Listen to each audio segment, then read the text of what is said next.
Hey everybody, welcome back to my RSILife.com YouTube channel. I'm Mitch, and this is video 3 of our Keys to RSI Recovery video series. Video 3 is called Make a Plan.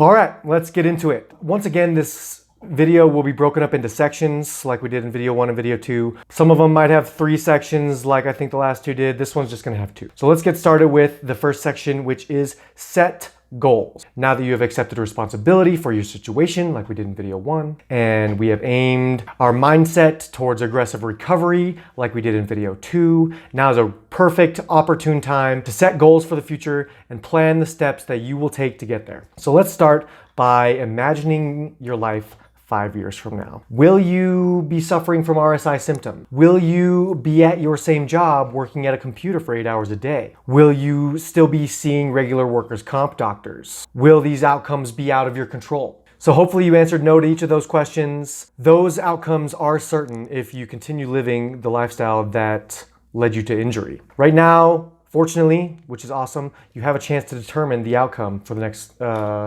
handful of years. The most useful tools for setting and achieving goals that I can recommend are the SMART goal setting framework and regular journal entry check-ins. So I'm assuming most of my audience here already knows what SMART goals are. Google it if you don't know what it is, just SMART goals. It's a really great framework for how to set up and execute and measure on your goals. And of course, regular journal check-ins. So that is, after you've set your goal using the SMART framework, write down in your journal how you've progressed towards that goal since your last journal entry, as well as any roadblocks or setbacks. And I recommend you do this at least weekly or, even monthly for certain long-term goals. Next, I'll give you some examples of the goals that I set for myself after I first got injured with RSI.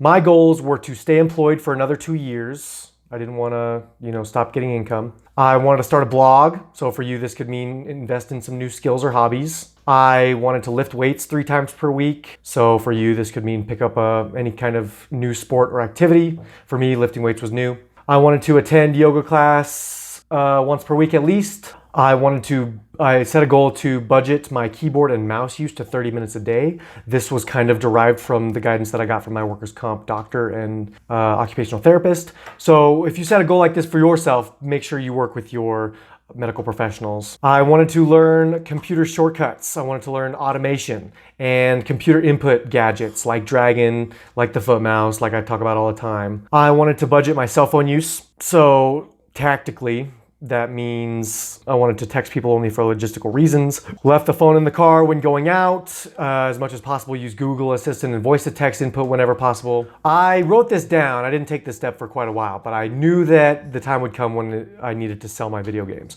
So I wrote a short-term goal, sometime in the next 2 years, sell your video games. Last short-term goal, I wanted to reduce my fast food and takeout consumption from 5 to 10 meals per week to 3 meals per week or less. Those were my short-term goals. Let's talk quick about long-term goals. I wanted to change or pivot my career to work consistently with less computer use. Very lofty, the SMART framework might not agree with that one so much because it's not, it's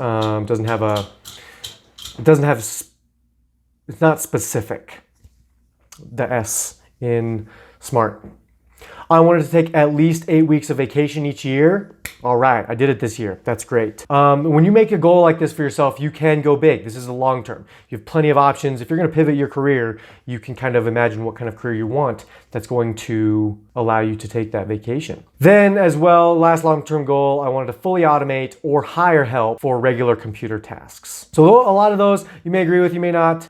They may seem drastic or ambitious, or you may want to go even further than I did with some of your goals. And by no means am I suggesting that the goals that I listed out to you should be the same as yours. Use them for inspiration. And you're going to need to decide for yourself what goals are going to help you craft the life that you want in the long term. All right, section 2 of video 3, make a decision.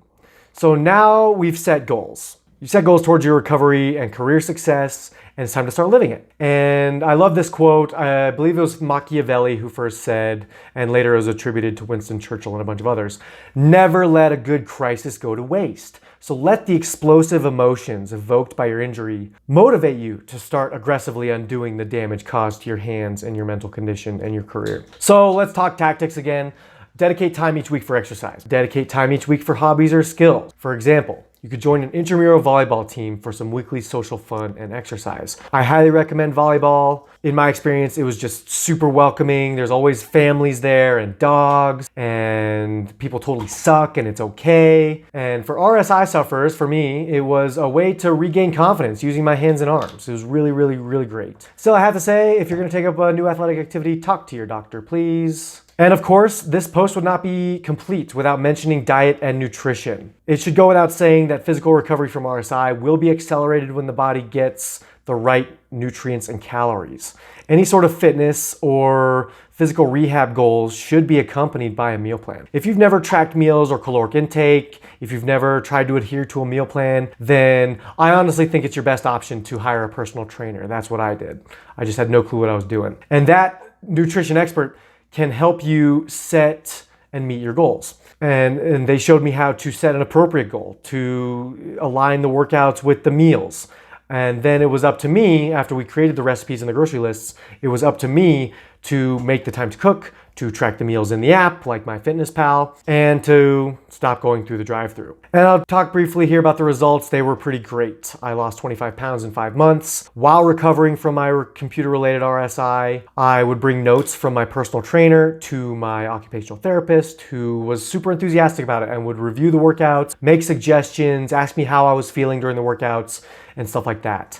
And so those, that dynamic was really awesome and productive. I improved my hand strength. I regained my confidence doing chin-ups and other exercises that are pulling, like deadlifts and curls and things. And as a fitness and nutrition noob, hiring a personal trainer was exactly the boost I needed. So next part here.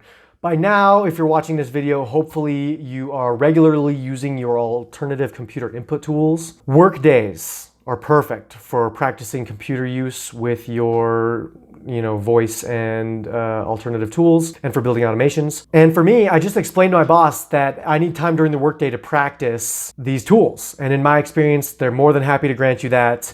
And if they're not, some of you may experience that your boss may not want to grant you that, get your doctor to back you up, or get the workers' comp insurer, or get your occupational therapist to write a note to your employer and insist that you need practice with your hands away from the computer. Speaking of the workday, now is when you need to start changing how you interact with coworkers and peers and superiors by recognizing the things we talked about in prior videos, and start enforcing your boundaries. Start asking for help. All the stuff we talked about in Keys Part 2. And then last part of this video here, I'll kind of wrap it up. Throughout the days and nights, it's important to stay focused on breaking your cell phone and video game addictions. I've already kind of talked about this.